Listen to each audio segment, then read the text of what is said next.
Tolong jangan tinggalkan saya. Mohon Nay menggelayut lengan Harlina saat wanita tua itu akan meninggalkannya tinggal berdua dengan Dave hari ini. Sebuah penthouse baru yang tak kalah luksuri, kini dibeli Dave dengan mudahnya. Tak sulit bagi seorang pemilik usaha otomotif terkemuka untuk membeli sebuah hunian, layaknya membeli makanan. Harlina mengerti keresahan dan ketakutan Nayara saat ini. Namun biar bagaimana, ia harus mengajarkan Dave bagaimana bertanggung jawab terhadap keluarga. Nay, sayang. Oma pasti akan sering menjenguk kalian. Kalau ada apa-apa, jangan sungkan hubungi Oma. Di sini ada Bi Inayah yang bisa bantu kamu. Oma sudah bicara dengan Dave, dia tidak akan menyakiti kamu. Nayara kini hanya bisa pasrah, ia tidak mungkin memaksa Harlina untuk menurutinya. Bahkan Harlina menolak tegas saat Nay ingin tinggal di rumah kontrakannya saja, toh mereka hanya terikat pernikahan sementara. Dave, kemarilah. Panggil Harlina kini pada cucunya yang masih bersikap datar dan seperti robot yang dikendalikan dengan remote oleh neneknya. Wanita itu meraih pergelangan tangan Dave lalu menempelkannya ke pucuk tangan Nayara, yang langsung ditarik keras oleh Nay yang kemudian menyembunyikan tangannya. Janji pada Oma. Kamu akan menjaga istri dan calon anak kalian. Belajar saling menerima. Begitu juga Nay. Pelan-pelan maafkan perlakuan Dave, sayang. Kalian akan hidup selamanya. Sudah. Oma tidak akan ceramah panjang lebar, sudah sore. Besok Oma jenguk kalian lagi. Baik, Oma. Jawab Dave singkat. Bi Inayah. Panggil Harlina kini pada wanita yang menjadi saksi hidup kekejaman Dave pada Nayara yang sangat tidak menyangka bahwa majikannya itu akan menikahi gadis ini. Tolong perhatikan semua kebutuhan Nay. Nanti saya kirim daftarnya. Apapun yang Nyonya Dave butuhkan segera berikan. Nei tampak resah saat Harlina menyebut dirinya sebagai Nyonya Dave yang membuat telinganya sungguh gatal. Dave kini mengantar neneknya sampai ke lantai bawah saat Nay kemudian langsung memeluk wanita parubaya bertubuh subur itu. Tolong saya, Bi. Saya tidak ingin tinggal dengan dia, tolong. Lirih, Nay lagi-lagi menumpahkan air matanya. Sejujurnya ia sudah lelah menangisi kehidupannya. Banyak hal yang sudah tidak sejalan lagi. Perjanjiannya dengan Opa Hardy yang entah Dave tahu-tahu tidak, Nay tidak peduli. Lalu perhatian Harlina yang sangat berseberangan, kini jelas membuat Nayara bingung harus seperti hari-hari ke depannya. Namun yang jelas, babak baru kehidupan Nay yang mungkin akan lebih menyiksanya dimulai. Nay meminta Bi Inayah untuk menyediakan kamar lain untuk dirinya tinggal terpisah dengan Dave. Tak peduli, Harlina akan mengkonfrontasinya nanti. Di mana Nayara? Tanya Dave kembalinya mengantar sang nenek turun. Bi Inayah hanya menjawab dengan jarinya, menunjuk kamar lain yang sudah digunakan Nay sebagai tempat tinggalnya di sini. Dave sendiri kini sangat susah mencerna kehidupannya. Semua terjadi begitu cepat, dan Dave pun tidak bisa memaksakan perasaannya, karena dirinya juga tidak mencintai Nayara. Nay tengah menata barang-barangnya di lemari kamar, saat Dave tiba-tiba masuk tanpa mengetuk pintu. Hah! Pekik Nay refleks saat membalikkan badan, dan melihat Dave sudah berdiri di ambang pintu, dengan sikap arogansinya yang mengintimidasi, meski ia hanya berdiri dengan jarak yang lumayan jauh darinya. Kenapa tinggal di sini? Apa yang harus aku jawab ke Oma nanti kalau beliau tahu? Nay mencoba menguatkan jiwa dan raganya menghadapi Dave yang kaku dan begitu arogan. Ia tak bisa selamanya ketakutan. Saat ini, ia lebih takut kehilangan bayinya ketimbang yang lain. Takut kehilangan bukan lantaran sayang, namun takut berimbas pada pengobatan sang ibu yang tak bisa dijangkaunya saat ini. Tahu juga kenapa memangnya? Toh pernikahan ini juga cuma apa? Cuma apa katamu? Dek. Nay yang kini memunggungi suaminya itu, merasa janggal dengan pertanyaan balik Dave yang belum bergeser dari tempatnya berdiri. Kamu cuma menginginkan anak ini, kan? Ya sudah, aku juga tidak ingin apapun. Yang penting, kita sudah tinggal satu atap, selesai. Dave mematching ke arah Nay yang bahkan tak melihat wajahnya dan sibuk sendiri meletakkan baju-bajunya di lemari. Hei, sesimpel itu, ya? Terserah kamu. Ucap Dave cuek lalu pergi ke kamarnya sendiri. Dasar, pria brengsek. Racau Nayara lirih saat Dave dirasa sudah pergi darinya. Meski beberapa kali Dave menunjukkan perhatiannya, namun Nay tidak goyang. Pria itu hanya melakukannya semata untuk membuat neneknya senang. Setidaknya itu yang dipikiran Nayara saat ini. Matahari baru saja tenggelam di hari pertama pernikahan mereka. Nayara mulai merindukan sang ibu hingga ia kini mengurung dirinya di kamar. Dikirimkan pesan untuk ibunya saat ini. Setidaknya hanya ini yang bisa Nay lakukan untuk berkomunikasi dengan ibunya di Singapura. Nay sudah makan, Bi? Tanya Dave yang hari ini terpaksa libur bekerja, lalu menghabiskan sorenya dengan berolahraga di ruang gym pribadinya. Memasuki ruang makan dan duduk di meja makan, Dave hanya mendapati Bi Inayah yang sibuk di dapur. Baru saya bikinkan menu makan malam sesuai daftar dari Nyonya Besar, Tuan Muda. Apa saya panggilkan Nyonya ke sini? Tidak perlu. Kalau dia tidak ingin keluar, antar saja ke kamarnya. Bi Inayah segera mengangguk, lalu mengantar satu nampan berisi makanan sehat yang komposisi menunya sudah diatur secara khusus oleh Harlina. Tak lama ponsel Dave berdering dengan nama sang nenek yang sudah pasti sedang memantaunya secara live. Ya, Oma. Sapa Dave langsung sambil mengunyah buah potong yang disajikan Bi Inayah untuknya. Dave, sedang apa kalian? Nei baik-baik saja, kan? Dia sudah makan. Kamu tidak berlaku buruk padanya, kan? Cicar Harlina tanpa ampun, sampai membuat Dave menjauhkan ponselnya sesaat. Bi Inayah sudah masak sesuai request Oma, ini sedang diantar. Diantar? Diantar kemana? Kalian tidak tinggal terpisahkan, Dave? Nei sendiri yang mau, Oma. Sudah, ya. Dave mau mandi, gerah. Buru-buru Dave mematikan panggilannya demi tidak mendapat cecaran lagi dari sang nenek, yang jelas saat ini sedang gelisah memikirkan situasi rumah tangga baru cucunya. Tok tok tok. Bi Inayah mengetuk pintu kamar Nai yang tengah berada di posisi ternyamannya dengan merebahkan dirinya setengah duduk. Makan malam, Nyonya. Ini menu sehat untuk ibu hamil dari Nyonya besar. Bi Inayah segera masuk dan meletakkan nampan itu di atas naga samping tempat tidur. Bi Inayah, tolong, jangan panggil saya Nyonya. Panggil Nai saja. Lagi-lagi telinga Nai dibuat gatal dengan sebutan Nyonya yang terlalu formal untuknya. Terbiasa hidup tidak berkecukupan, membuat Nayara tidak ingin diperlakukan istimewa. Bi Inayah yang nampak seumuran dengan ibunda Nai, kini berdiri menghadap gadis itu, lalu menangkupkan kedua tangannya ke wajah Nayara yang lantas tersenyum teduh membayangkan jika wanita itu adalah ibunya. Kenapa, Bi? Maaf, kalau saya salah bicara. Nyonya muda begitu baik. Tidak menyangka berjodoh dengan tuan muda Davka. Bicara pada Bibi kalau butuh sesuatu. Kenapa Bibi menangis? Tanya Nai terhenyak saat melihat ada air mata menggenang di pelupuk mata wanita itu. Tidak apa, Bibi hanya terharu. Salah satu tangan Bi Inayah kini beralih mengusap perut Nayara. Ada calon anak tuan muda kan, di sini? Selamat ya, Nyonya muda.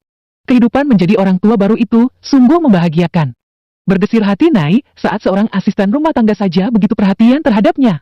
Meski ingatan Nai tak banyak soal wanita ini, namun sedikit saja ada yang memperhatikannya dengan tulus, Nai langsung ingin menangis. Entah mengapa ia jadi cengeng sekali akhir-akhir ini. Terima kasih, Bi. Nai kemudian tak tahan memeluk wanita itu. Ia tidak ingin memposisikan dirinya sebagai majikan. Jabatan ini terlalu tinggi baginya.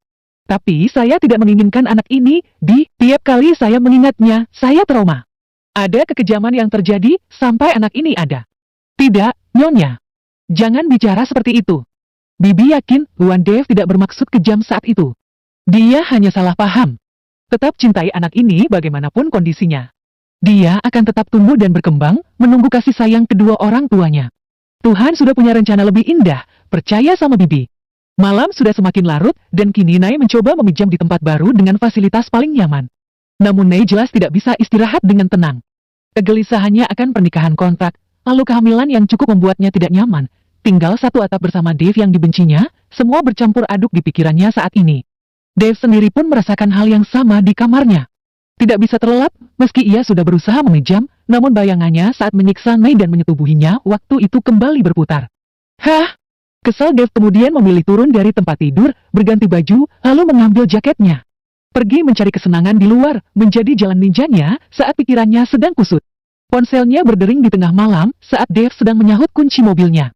Lagi-lagi nomor Harlina. Perasaan Dave tiba tak enak, takut terjadi sesuatu dengan kakak atau neneknya yang sudah tua. Ya, Oma. Ada apa?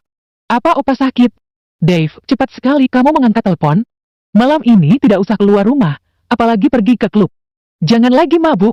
Ingat sudah ada istri, jaga perasaannya. Dave sampai meremat benda pipi yang baru saja mati layarnya setelah Harlina mengakhiri panggilannya. Sialan, tahu saja kalau aku mau ke klub. Tidak. Jangan. Tolong jangan sakiti saya, tolong. Nai terisak dengan mata terpejam erat.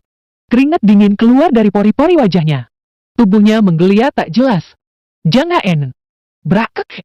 Bi Inayah terpaksa membuka pintu kamar Nai tanpa diketuk saat mendengar suara rintihan dari dalam. Nyonya, muda. Bi Inayah mengguncang tubuh Nai hingga gadis itu kemudian membuka matanya lebar, lalu sekian detik mematung dan mengeluarkan napasnya kasar. Nayara masih mengembalikan jiwanya, lalu sejurus kemudian tersadar ia telah bermimpi buruk. Nyonya, tidak apa. Bi Inayah mendekat, hingga kemudian Nai membangunkan tubuhnya, lalu memeluk wanita paruh baya itu, dan terisak. Tubuhnya gemetar. Bayangan Dave yang menyisanya terus menghantui, apalagi sekarang mereka tinggal satu atap. Padahal sebelum ini Nai sudah melupakan semuanya. Mimpi buruk. Nei mengangguk dan masih terisak, sampai Bi Inayah kemudian mengambil segelas air dan memberikannya pada Nayara. Wanita itu jelas tahu apa yang menjadi mimpi buruk Nei, karena dialah saksi hidup kekejaman Dev sampai mengantar ke rumah sakit waktu gadis itu mengalami perdarahan. Namun Bi Inayah memilih bungkam dan tidak mengungkit apapun soal kejadian hari itu. Perasaannya sebagai seorang ibu juga teriris, merasakan bagaimana Nei kini sangat trauma. Sudah, tidak apa. Hanya mimpi. Bi, mulai nanti malam tidur sama saya, ya? Saya tidur sekamar sama nyonya muda. Nei mengangguk dengan wajah memelas. Tolong temani saya. Saya takut. Lirih, Nei masih duduk di atas tempat tidurnya. Waktu masih pagi saat Nei mengalami mimpi buruk, hingga sejurus kemudian serangan morning sickness datang, dan Nei segera melompat dari tempat tidurnya. Berlari masuk ke toilet, Nei bahkan tak peduli kalau di dalam tubuhnya tumbuh benih kebencian, bukan benih cinta, selayaknya pasangan suami istri lainnya. Dave baru keluar kamar saat melihat ada sayur dalam pan yang mendidih dan kompor menyala. Bi Inayah kemana? Ceroboh sekali. Grundel Dave lalu mematikan tombol kompor dapurnya. Bi Ina. Panggil Dave dengan suaranya yang menggema. Melihat pintu kamar Nayara yang terbuka sebagian, Dave lantas menggerakkan langkahnya ke sana. Di kamar mandi yang pintunya juga terbuka, Bi Inayah sibuk memijat tengkuk Nayara yang tertunduk, memuntahkan angin di wastafel. Sashif. Desis Nai merasakan perutnya perih dan kerongkongannya panas tiap kali serangan mual menderanya. Haak! Erang Nai jengkel lalu berusaha memukul perutnya sendiri dengan kepalan tangannya. Nyonya muda, tolong jangan seperti itu. Cegah Bi Inayah menahan kedua tangan Nai yang bisa saja mencelakai calon anaknya. Nayara jelas tertekan sampai Bi Inayah kini berupaya memeluk gadis yang kini makin terguncang. Nyonya muda, tolong apapun yang terjadi, jangan berusaha menyakiti diri seperti itu. Apa saya kuta, Bi, tiap kali seperti ini, saya selalu teringat rasa sakit hari itu. Lirih Nai, sampai hampir tak terdengar tertutup oleh isak tangisnya. Bi Inayah hanya bisa mengelus punggungnya, sampai pandangannya kini tertuju pada sosok Dave yang berdiri terpaku di ambang pintu kamar mandi. Baru saja wanita itu akan melepas pelukannya, Dave mengangkat telapak tangannya. Pria itu mengangguk singkat, lalu memilih pergi. Setelah menenangkan, Nayara kembali ke tempat tidurnya. Bi Inayah bergegas kembali ke singgasananya di dapur dan menepuk jidatnya karena lupa mematikan kompor sampai majikannya turun tangan sendiri. Maaf, tuan muda. Mau kopi atau teh? Saya sarapan di kantor saja, Bi. Nai kenapa tadi? Serangan pagi, tuan. Biasa kalau ibu hamil muda seperti itu. Dave yang sudah siap dengan baju kerja lengkapnya kini nampak gusar. Padahal Steve sudah menunggunya untuk mengantarnya ke perusahaan hari ini. Apa sakit? Bi Inayah yang menyiapkan sarapan untuk Nai, lantas mendongak heran. Kalau pengalaman Bibi dulu sih, sakit iya, perih di tenggorokan dan ulu hati, kepala jadi berat sama meriang, tuan. Pokoknya teh gak enak lah. Mau gerak juga serba salah. Oh, sesuatu yang menyengat juga langsung muntah. Dave masih memainkan ponselnya berputar-putar, lalu kembali ke pikirannya. Ada obatnya, Bi? Setahu Bibi mah tidak ada, tuan. Reaksi wajah ibu hamil, menyiksa, tapi ya kudu dinikmati. Kalau almarhum suami Bibi dulu langsung meluk, begitu Bibi kena serangan seperti itu. Bi Inayah mendelik, lalu membungkam mulutnya sendiri. Maaf, tuan muda. Bibi salah bicara. Permisi, mau antar sarapan dulu. Tuan, mau dibuat bekal saja sarapannya? Dave menggeleng, lalu memilih pergi ke perusahaan, meski Harlina sudah memintanya untuk libur seminggu. Sementara Nayara menolak saat Bi Inayah membawakannya sarapan pagi ini. Aroma asap dari sup panas langsung menusuk hidungnya hingga mual. Untuk meminum susu saja, ia harus memencet ujung hidungnya. Nai memilih posisi ternyamannya saat ini, yaitu tidur dengan posisi setengah duduk bersandar pada bantal tinggi. Sedikit saja gerakan, Nai merasa perutnya bergejolak.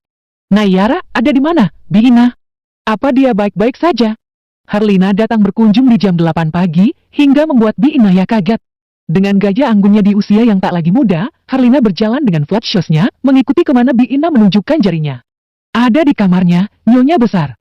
Mau saya panggilkan? Baru saja kena morning sickness. Nyonya muda mengeluh, badannya tidak enak. Harlina mengangguk, lalu menghentikan langkahnya. Loh, kok ke situ? Nai dan Dave tidak tinggal satu kamar. Bi Inayah hanya bisa menggeleng tanpa bersuara. Di mana? Dave. Pergi ke kantor, nyonya besar. Kerja. Delik Harlina dengan napas yang keluar kesal. Keterlaluan? Ruang CEO di Daya Corporations, Jakarta. Hai, Dave. Selamat pagi. Dave terjingkat saat baru melangkah keluar dari lift eksekutif yang langsung menuju ke depan ruangannya di perusahaan manufaktur otomotif ini. Seorang gadis dengan tubuh terawat mendekati sempurna. Rambut coklat keemasan lurus sepunggung menjuntai indah kini berdiri menampakkan keseksiannya di depan pintu ruang kerjanya. Semalam aku ke tempatmu tapi sepi. Bi Ina juga tidak ada. Tumben. Apa kamu tinggal di rumah opa semalam, Dave? Claire dengan gayanya yang mendesah manja, mengikuti langkah Dave yang tetap berjalan lurus tanpa menoleh ke gadis itu. Dave, kok kamu jadi cuek sama aku? Aku tidak masalah kalau kamu menolak perjodohan itu. Toh kita masih tetap bisa bermain-main, kan? Tanpa sungkan dengan keberadaan Steve di ruangan ini, Claire terus saja melesat sampai duduk di pangkuan Dave di kursi direktur, padahal pria itu masih tanpa ekspresi, kemudian meminum air di atas meja kerjanya. Steve, pesankan sarapan. Saya lapar. Claire duduk dengan manja, menyaksikan betapa Dave yang hanya duduk memegang gelas saja, sudah nampak aura intimidasinya. Claire sangat suka kala Dave dengan sikap dinginnya seperti ini. I miss you, Dave. Sudah berapa lama kita tidak? Pandangan gadis itu kemudian menyapu jemari tangan kanan Dave yang nampak mencolok. Kamu pakai cincin, Dave? Sejak kapan? Claire mengangkat pergelangan tangan, namun segera ditampik oleh pria itu. Gadis itu segera berdiri dengan pikirannya yang penuh pertanyaan. Cincin polos? Seperti cincin pernikahan. Dave, kamu... Dave tidak menjawab dan mulai mengeluarkan layar tapnya saat sekretarisnya masuk dan memberikan beberapa map folder untuk ia periksa pagi ini. Dave, tolong jawab aku. Cecar Claire tidak terima karena diacuhkan oleh pria yang entah sudah berapa kali beradu di ranjang dengannya tanpa ikatan apapun. Kamu sudah bertunangan? Atau jangan-jangan sudah menikah? Kenapa diam-diam? Dave hanya menggeleng tanpa bersuara. Bahkan ketika Claire dengan kasar menyahut berkas yang akan ia buka. Dave, kamu bisu.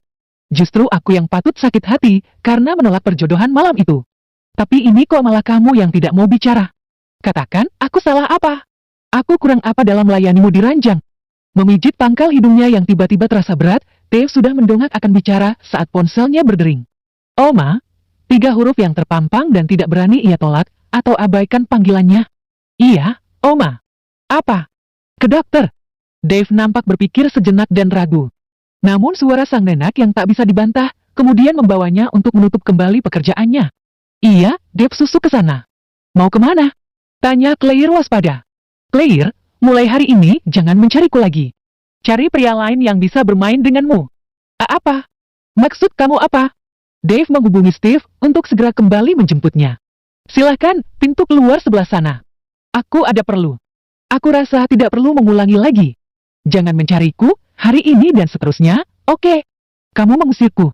Claire berkacak pinggang tidak terima. Dave, aku tidak terima.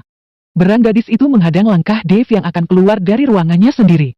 Memangnya kita ada hubungan apa, Claire? Pacaran? Tunangan? Atau suami istri? Claire jelas tergeragap, karena mereka tak terikat komitmen apapun sejak memutuskan sering tidur berdua.